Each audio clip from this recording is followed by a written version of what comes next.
السلام عليكم. معاكم ابراهيم سامح. النهارده هيبقى فيديو بسيط جدا عن ازاي نقدر نعمل باسورد جنريتور بالبايثون. مش محتاج ان انت تكون عارف حاجات كتير عن البايثون، على الاقل تكون عندك يعني معلومات كفاية تعرف تكتب اي حاجة بالبايثون. هو الموضوع سهل جدا. هنشرح كل لاين هنكتبه ان شاء الله. تقدر تستخدم فعلا الباسوردز ديت في يعني اي ابلكيشن او اي حاجة انت بتستخدمها. يلا بينا نبدأ. هو الموضوع سهل جدا، 10 سطور او حاجة. اول حاجة اللايبرري اللي احنا هنستخدمها هيبقى اسمها random، فاحنا محتاجين import اللايبرري دي import random. بعدين تاني حاجة احنا محتاجينها اللايبرري دي علشان تقدر ان هي generate حاجات يعني random من اسم اللايبرري. فاحنا محتاجين نديها زي dictionary او زي seed او حاجة تبدأ ان هي تستخدمها في ان هي generate الباسوردز. فاحنا هنا طبعا لسه احنا بنعمل حاجة يعني application simple جدا جدا، فاحنا هنديها الحاجات دي بنفسنا. ف basically هي هتبقى الحروف lower cases و capital cases، الارقام وال symbols، النجمة، الهاشتاج، الحاجات دي كلها. فخلينا كده نبدأ بالupper case. تمام equal. تمام، ده كده ال upper case letters كلها. عندنا هنا ال lower case بقى.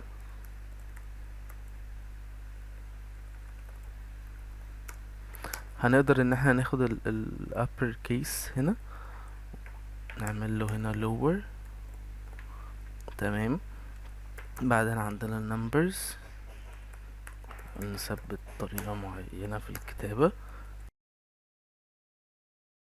بعدين عندنا ال symbols، نقدر بقى نحط اي symbols احنا عايزينها، والداش والبلس والماينس. تمام، تقدر تزود اي symbol. السلاشز، لو هنحط الفورورد سلاش ما ينفعش نحط فورورد سلاش واحدة، لازم نحط 2 فورورد سلاش ورا بعض. تمام. طيب دلوقتي تاني اوبشن احنا عايزين نشتغل عليه، هل انا هبقى بستخدم كل الحاجات ديت؟ يعني انا ممكن دلوقتي اجي اعمل باسورد، هبقى عايز الباسورد دوت مفهوش اي ارقام او مفهوش اي سيمبلز، او عايز فيه الحاجات دي كلها، مش عايز فيه upper case مش عايز فيه lower case. فده اوبشن سهل جدا احنا هنعمله دلوقتي. اول حاجة احنا محتاجين نعمل variable هنا كده هنسميه all. تمام، ده الحاجات اللي احنا هنستخدمها كلها. تاني حاجة محتاجين نحدد ايه الحاجات اللي هنستخدمها وايه الحاجات اللي مش هنستخدمها. فاحنا هنعمل boolean اللي هو variable بياخد حاجة من two values، يا اما true يا اما false. فاحنا دلوقتي هنعمل upper، بعدين lower، بعدين number، بعدين simple. تمام، وهنبدأ نديهم الفاليو true true true و true. ده كده اللي هو كل الفور variables دول كلهم معانا. طيب ازاي هقول له بقى انهي اللي انا هستخدمه وانهي اللي مش هستخدمه؟ ده اللي احنا هنعمله دلوقتي. هنقول if upper، في الكيس الupper فيها بtrue هاخد الاول دوت وهعمله بلس الايه الفاريبل اللي عندي هنا اللي انا حاطط فيه الحروف نفسها. تمام، ادي upper case. هبدأ اكرر نفس الموضوع دوت 4 مرات، بس هنا هيبقى lower، وهنا هعمله بلس لل lower case. هنا كاتبها غلط.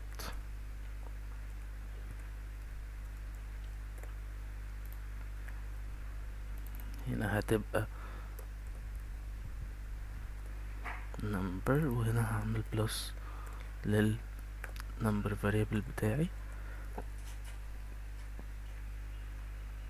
هنا اخر حاجة هتبقى ال simple،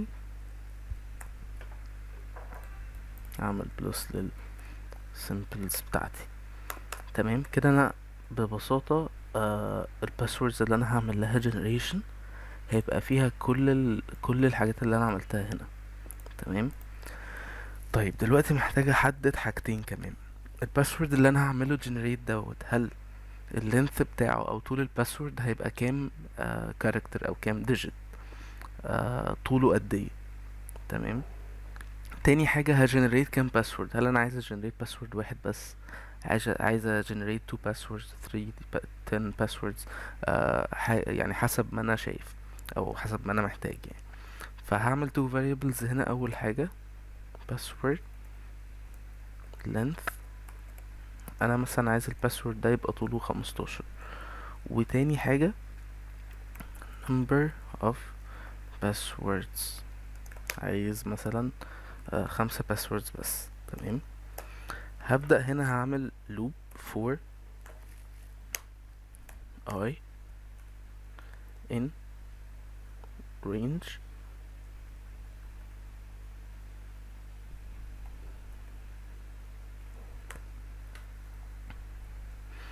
هنا الرينج بتاعي هيبقى ال amount.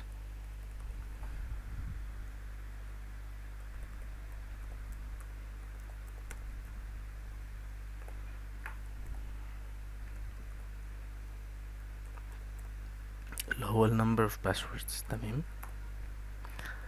بعدين محتاج اعمل variable هنا الباسورد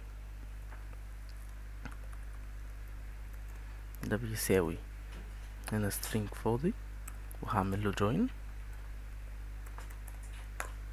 تلاقيه بقى هنا بياخد حاجتين. اول حاجة بياخدها all اللي هو الديكشنري اللي احنا هناخد منه السيد او الحاجات اللي هنستخدمها في ان احنا نعمل باسورد. وتاني حاجة اللينث بتاع الباسورد، فاحنا هنكتب هنا باسورد length. تمام. اخر حاجة محتاجين ان احنا نبرنت الباسوردز، فهنا هخليه print الباسورد. كده انا خلصت. طبعا الكود ده مش احسن حاجة، في حاجات كتير كتير ممكن تتحسن، ممكن نعملها في فيديوز تانية. ازاي نبدأ ان احنا نخلي الكود ده يبقى شكله احسن، يبقى secure اكتر، مبقاش predictable، ولا نقدر ان احنا يبقى فيه pattern او حاجة تتكرر. بس ده يعني حاجة بسيطة جدا ويعني كويسة. تمام. خلينا نبدأ نرن الكود دوت ونشوف النتيجة. انا هنا هفتح التيرمينال، هدوس على Alt و F12 لو الاوبشن مش موجود عندي تحت. هو الاوبشن عادة بيبقى موجود هنا، لو مش موجود بدوس Alt و F12. انا لو قفلت التيرمينال من هنا دوست Alt F12 هيفتحه لي. هنا انا شايف اللوكيشن اللي انا فيه.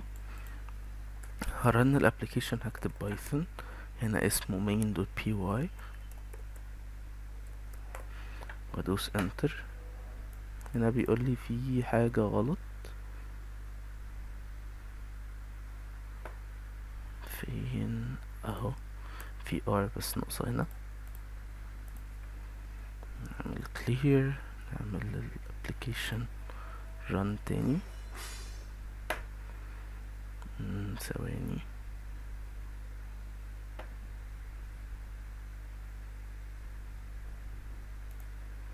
احنا هنا نسينا نعمل نكول الفانكشن random هنا.